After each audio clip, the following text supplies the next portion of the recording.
Bienvenidos estudiantes de primer año de bachillerato a esta nueva clase de matemática. Estamos finalizando la unidad número 8 en la cual hemos aprendido a darle tratamiento estadístico a una serie de datos y en esta ocasión que ya conocemos el uso de los cuartiles y de los diagramas de caja y de bigotes, lo vamos a utilizar para solucionar el problema de la unidad 2.7, en el cual dice que a continuación se presentan los datos obtenidos por semana durante las últimas semanas 8 en total del rendimiento de atleta de salto largo y el cuadro registra la longitud saltada en metros. Entonces podemos observar que está desde la semana 1, tiene 7 datos, la semana 2, la 3, la 4, la 5, la 6, la 7 y la 8. Y nos piden realizar una aproximación de los cuartiles para los datos de cada semana, construir el diagrama de caja y bigotes para cada semana y realizar un diagrama que compare el desempeño del atleta durante las 8 semanas mediante el diagrama de caja y bigotes. Entonces vamos a abrir nuestra aplicación de GeoGebra que ya está descargada y vamos a seleccionar en nuestro menú de vista la opción hoja de cálculo, la cual se nos despliega aquí a continuación. Entonces, previamente hemos digitado los valores en una hoja Excel para copiarlos y los valores para la semana 1, entonces son los siguientes. Vamos a copiar estos 7 datos y los vamos a traer a nuestra hoja de cálculo Excel que tiene similitud. Entonces, pegamos y tenemos ahí están nuestros 7 datos. De nuevo, vamos a seleccionar estas 7 casillas y vamos a activar en la barra de menús la opción análisis de una variable. Entonces aquí nos sale un cuadro de diálogo en el cual vamos a confirmar que esos son los datos que vamos a analizar. Observen ustedes que inmediatamente se nos despliega, entre otras cosas, la estadística de esta serie de datos, el número de datos, la media aritmética, la desviación poblacional, la desviación muestral, el valor mínimo, el cuartil 1, la mediana, el cuartil 3 y el valor máximo. Y en gráficos nos aparece el histograma, pero podríamos seleccionar en esta barra de opciones, vamos a seleccionar el diagrama de caja. Y ahí se nos presenta el diagrama que nosotros ya conocemos, en el cual podemos observar que el bigote del cuartil 1 al valor mínimo tiene mayor variabilidad que del cuartil 3 al valor máximo.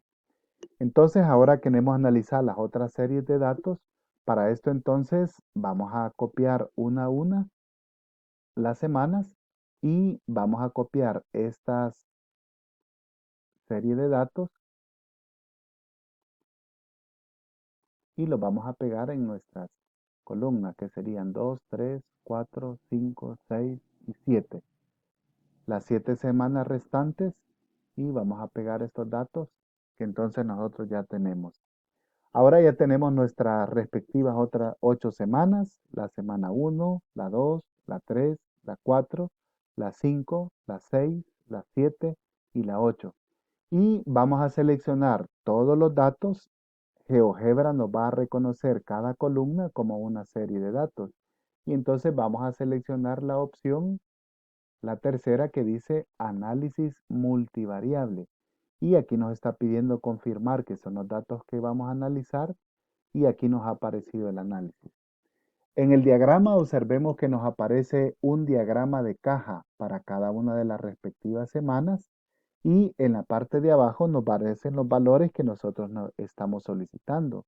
El número de datos, la media aritmética, la desviación poblacional, la muestral, valor mínimo, cuartil 1, cuartil 2 o mediana, cuartil 3 y el valor máximo. Entonces, ahora que ya tenemos hechos estos valores, vamos a proceder a contestar las preguntas que nos hace nuestro libro de texto. El literal C nos pedía realizar un diagrama que compare el desempeño del atleta durante las 8 semanas mediante los diagramas de caja y bigotes. Entonces, en este caso, utilizando el programa GeoGebra, ya lo tenemos. Y la pregunta D dice, ¿en qué semana se obtuvo el mejor rendimiento? Pues entonces si nos vamos por el promedio o la media aritmética, El mejor promedio se obtuvo en la semana 8, que es de 7.7286 o 7.73 metros de largo. Podemos observar que el valor máximo también es el mayor. Y con respecto a la variabilidad, la desviación típica nos dice que es de 0.17 si fuera poblacional o 0.18 si fuera muestral. Con respecto al diagrama de caja y bigote, podemos observar que el rango intercuartílico está en la parte final de nuestro eje que representa el 100% de los datos. Por lo tanto, podríamos decir que la mejor semana fue la semana 8 para este atleta, puesto que presenta el mayor promedio. La pregunta E dice, ¿en qué semana tuvo el peor rendimiento? Pues entonces si utilizamos el criterio del peor rendimiento para la media aritmética sería la semana 1, porque el promedio es de 3.77. Sin embargo, si nos vamos por el criterio de la desviación típica, el valor mayor lo obtuvo en la semana 5, ya que tiene mayor variabilidad de 0.39. Y el menor valor lo tuvo también en la semana 1. Entonces, la semana 5, 2, 3, 4, 5, podemos observar cómo está la variabilidad de los datos, ¿verdad? En la semana 5, que tiene mayor, el valor mínimo va de 5.8 a 6.9. Entonces, como nos interesa el mayor longitud que tiene, podríamos decir que la peor semana fue la semana 1. Tiene el promedio más bajo, tiene variabilidad y el valor máximo registrado es de 4. La pregunta F dice, ¿en qué semana marcó el mejor salto? Entonces, para el mejor salto necesitamos el valor máximo y observando podemos deducir que está en la semana 8, que fue de 7.9. El mejor salto lo tuvo en la semana 8.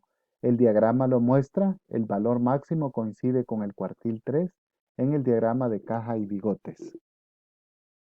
La pregunta H dice, ¿a partir de qué semana se puede asegurar con mayor probabilidad que el atleta puede realizar un salto de al menos 5 metros? Entonces, por el promedio podríamos decir que a partir de la semana 1, 2, 3, 4, ya el promedio puede ser de 5.67. El valor mínimo lo obtuvo en esa semana con 5.2 y el valor máximo lo obtuvo de la semana 3. Entonces podemos decir que a partir de la semana 4 el promedio ya es arriba de los 5 metros y la variabilidad pues nos la muestra este gráfico. El literal y dice, se puede pensar que después del entrenamiento de la semana 1 el atleta era capaz de saltar al menos 4 metros. ¿Y por qué? Después de la semana 1 podemos observar que el promedio ya llega a 4.3 y la variabilidad es de 0.25 según la desviación típica. A partir de la segunda semana el promedio incrementó desde 4.3 hasta 7.73 aproximadamente. Entonces sí, efectivamente podemos concluir que a partir de esta semana ya se incrementó el promedio a 4 metros. ¿Qué conclusiones podemos sacar del entrenamiento del atleta? Bueno, por el valor de la media aritmética podemos concluir que el valor fue aumentando desde 3.77 el promedio en la primera semana hasta 7.73 en la semana número 8. Con respecto a la variabilidad, podemos observar que se fue estabilizando, puesto que en la semana 8 tiene una desviación típica de 0.18 y podemos observar que en el diagrama de caja y bigotes, que los valores tienen tendencia a estar hacia la alta, es decir, a mayor longitud, que es lo que nos interesa en una competencia. Ahora vamos a analizar este gráfico con respecto al que se nos presenta en el libro de texto. El siguiente gráfico dice que ha sido el que está aquí al final de la página. Este gráfico dice que ha sido eh, elaborado con los promedios de cada semana. Entonces, para la semana 1, el promedio, para la semana 2, para la semana 3, y ahí podemos observar que se ha marcado un punto y un gráfico de línea. Claramente, entonces, este diagrama nos muestra el crecimiento que ha habido desde el primer promedio en la semana 1 hasta el promedio último que se obtuvo en la semana 8. Entonces podemos decir que fue incrementando el promedio, pero este diagrama presenta dos desventajas con respecto a los diagramas de caja de bigote. Número uno, no nos dice acerca de la variabilidad que ha habido en el rendimiento de los datos, que sí lo podemos deducir en el diagrama de caja y de bigote. Y segundo, no nos muestra entonces cómo ha sido el rango intercuartílico entre cada una de las 8 series que hemos considerado. Por lo tanto, podríamos decir que el diagrama de caja y bigote presenta ventajas mayores porque nos permite analizar la serie. Al utilizar entonces la aplicación de GeoGebra, que en esta ocasión se nos sugiere, fácilmente podemos analizar a partir de la media aritmética, la desviación típica y el valor de los cuartiles que nos los da al hacer este análisis multivariable. Espero que te sirva para poder hacer tu tarea y nos vemos en la próxima ocasión.